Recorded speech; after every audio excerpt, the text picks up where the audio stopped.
देखिए 25 मई को जो हमारा अल्टीमेटम था सरकार को, और 1 लाख से ज़्यादा जवान राजस्थान की सड़कों पे अपने अपने साधनों से, मैं उनको सबको धन्यवाद दूंगा आपके माध्यम से कि शांतिपूर्वक तरीके से आए और सब लोग अपने गंतव्य तक आराम से पहुंच गए।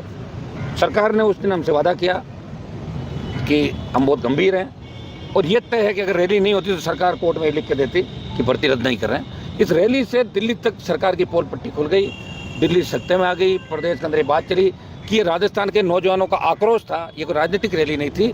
जवान अपना भविष्य कहीं न कहीं रैली में तलाश रहा था और वो इस गर्मी के अंदर भी जहाँ 3 डोम अगर भर जाते, लेकिन 1 डोम के अंदर बाहर कुछ टेंट की व्यवस्था, रात को आंधी से व्यवस्थाएं होगी, फिर भी दूर दराज बसों में, अपनी गाड़ियों में, पेड़ों पे, हर जगह छाँव की तलाश के अंदर नौजवान लास्ट तक डटा हुआ था। वो कह रहा था कि आप हमें इंतजार करें, हम कूच करें।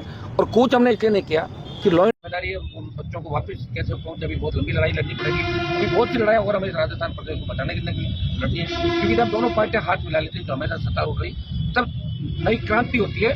और जयपुर की रैली ने एक नई क्रांति का आगाज किया नौजवान ने। जिस तरह आज़ादी के आंदोलन में 1857 की क्रांति थी, 25 तारीख का जो उबाल था वो 1857 की क्रांति की जैसा ही था। अब राजस्थान का नौजवान निश्चित रूप से बदलाव के मूड के अंदर है और हम आंदोलन हमने समाप्त नहीं किया। कल ही हम वापस यहाँ आगे थे, आज भी धरना स्थल पे धरना हमारा जारी है। कल हम इस आंदोलन की रूपरेखा तय करेंगे कि जून के अंदर छुट्टियां हाईकोर्ट की, और हम इसको आंदोलन को बड़े स्तर पे कैसे चलाया जाए, किसी दिल्ली कूच करें, रेलवे ट्रैक जाम करें, हाईवे जाम करें, लॉ एंड ऑर्डर को संभालते हुए दबाव सरकार पर बढ़ाएं। और कोर्ट से बहुत बड़ी उम्मीद थी राजस्थान के जवानों को, सबको, कि कोर्ट जुर्माना भी लगाएगा, आखिरी तारीख भी है, लेकिन बच्चे मायूस हुए, हम सब मायूस हुए। हम सोच रहे थे कोर्ट कड़ी फटकार लगा कि इनको टाइम नहीं देगा और फैसला हाथों हाथ होगा, लेकिन इसमें राजस्थान के आम नागरिक मायूस हुए।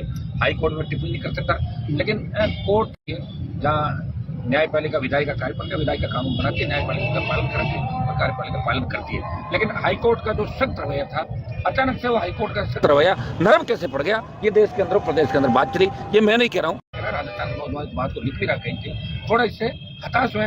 मैं नौजवानों को एक ही राह करूँगा, आपको हताश होने की जरूरत नहीं है। अभी मैं बैठा हूँ, आप चिंता क्यों करें, ये तो अपने अपने साथ में से लाई हुई आप सब आए थे। हम अगला जो हमारा मामला होगा और आर पार का होगा, दिल्ली तक हम दस्तक देंगे, प्रधानमंत्री के आवाज को कहेंगे, भर्ती को रद्द कराएंगे, आरपीएस का पुनर्गठन कराएंगे। आज ही मैंने राज्यपाल से टाइम मांगा है कि टाइम है, इस बार संघर्ष समझे आरपीएस के पदाधिकारी नेता हम गवर्नर से मिलकर आरपीएससी भर्तियां और तमाम जो पेपर लीक करता है उनसे अवगत कराएंगे। प्रधानमंत्री और गृह मंत्री से मिलने का भी समय मांगूंगा बच्चों के लिए, मुझे को मिलने का शौक नहीं है, लेकिन बच्चों के लिए मिलना पड़ा तो उनसे भी मिलकर एक हमने मांग भी करी है कि विशेष सत्र लोकसभा का बुलाया जाए।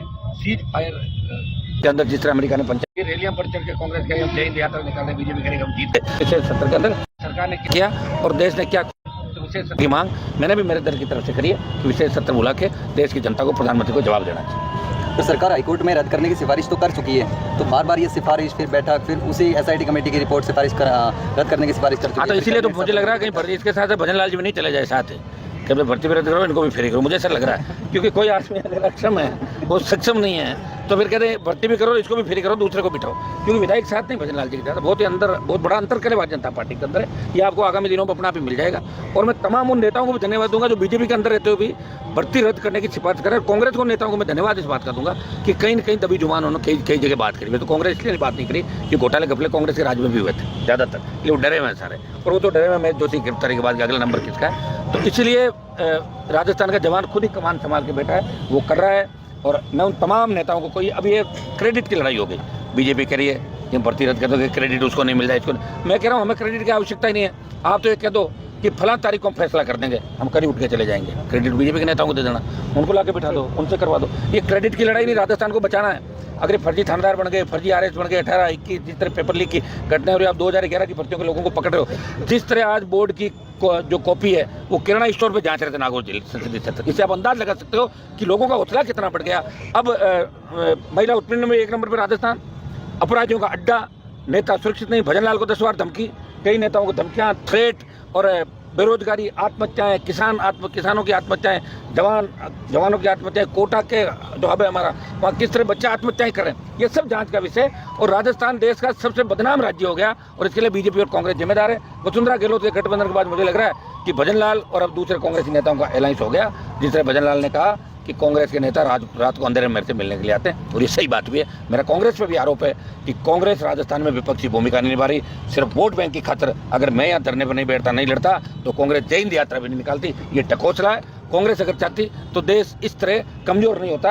और भाजपा इस बात का फ़ायदा उठा रही है कि विपक्ष सामने है नहीं, इसलिए आराम से फुटबॉल खेलो, गोल करो। या तो गोल कीपर भी नहीं कांग्रेस पार्टी के अंदर, ये बिखरा हुआ इंडिया अलायंस है जो 15 धड़ों के अंदर बंटा हुआ इंडिया अलायंस, कोई धनी दोरी नहीं। खड़गे जी भूल जाते हैं कि कौन कौन सी पार्टियां हैं, कभी किसी का नाम भूल जाते हैं, उम्र भी ज़्यादा होगी, उनको लेके जाने से अभी कांग्रेस, मुझे नहीं लगता कि ये कांग्रेस का कुछ फ्यूचर देश में। लेकिन ये अपना प्राकृतिक तरीके से सारा काम सेट होगा। जवान लड़ेगा, हर जब चारों तरफ से देश गिर गया था उसमें 1870 उनकी क्रांति आई, कई लोगों ने बलिदान दिया। हो सकता है कि इन संघर्षों में हमारे देश लोगों को बलिदान भी हो जाए, बलिदान तो राजनीतिक बलिदान, जैसे मेरा किसान आंदोलन में हुआ, सत्ता छोड़ के सड़कों पर आया। अभी हो सकता है कि सत्ता मिले ही नहीं, लेकिन मैं राजस्थान के अंदर वो क्रांति ला दूंगा कि कांग्रेस भारतीय जनता पार्टी मजबूर होगी और जवानों को आने वाले समय में तकलीफ नहीं पड़े और हमारा पहले की तरह मजबूत राजस्थान हो। और आरपीएससी की माध्यमिक शिक्षा बोर्ड, कर्मचारी चयन बोर्ड और विश्वविद्यालय और हमारी कॉलेज हैं, उनकी वो इज्जत हमारी स्कूल की बने। जब बाहर से बच्चे एडमिशन कराने के लिए एमजीडी, वनस्थली, आपकी मेयो, ये तमाम स्कूल कॉलेज के अंदर बाहर से लोग आते हैं, हमारे राजस्थान यूनिवर्सिटी का जो दबदबा था वो वापस कैसे बने। सम्मान देने वाली राजस्थान के सम्मान की लड़ाई लड़ रहा है और मैं थकूंगा नहीं।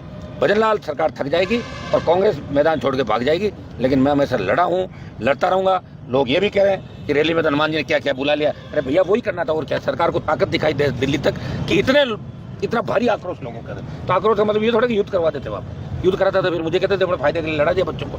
मुझे आक्रोश दिखाना था प्रधानमंत्री तक, आक्रोश देख लिया। मैं धन्यवाद दूंगा सारे देश के बच्चों को जो सोशल मीडिया के माध्यम से रैली को पुरजोर तरीके से मुझे लगातार सपोर्ट भी कर रहे हैं, हर तरीके से। कोई घर बैठा, कोई यहाँ आके, और ये रिकॉर्ड तोड़ उन्होंने जो किया 52 से लेकर पहली बार अगर राजस्थान के नौजवानों ने कभी आक्रोश दिखाया अपने दम पे, तो पहला आक्रोश 25 तारीख को देखा गया। मीडिया को धन्यवाद कि लगातार आप बच्चों के साथ खड़े और अपन सब मिलकर, आप लोकतंत्र का चौथा स्तंभ है, अपन सब मिलकर नए राजस्थान का वो करेंगे हम। इसमें जो अंदर से बातें निकल के आई है, कुछ मंत्रियों और ब्यूरोक्रेट्स का भी मामला बड़ा उस लेवल पे आ गया कि बातें बहुत बड़े स्तर पर चली गई, लेकिन फिर भी जीत हमारी होगी, इतना ही मैं विश्वास आपको दिला। हमारा धरना जारी रहेगा।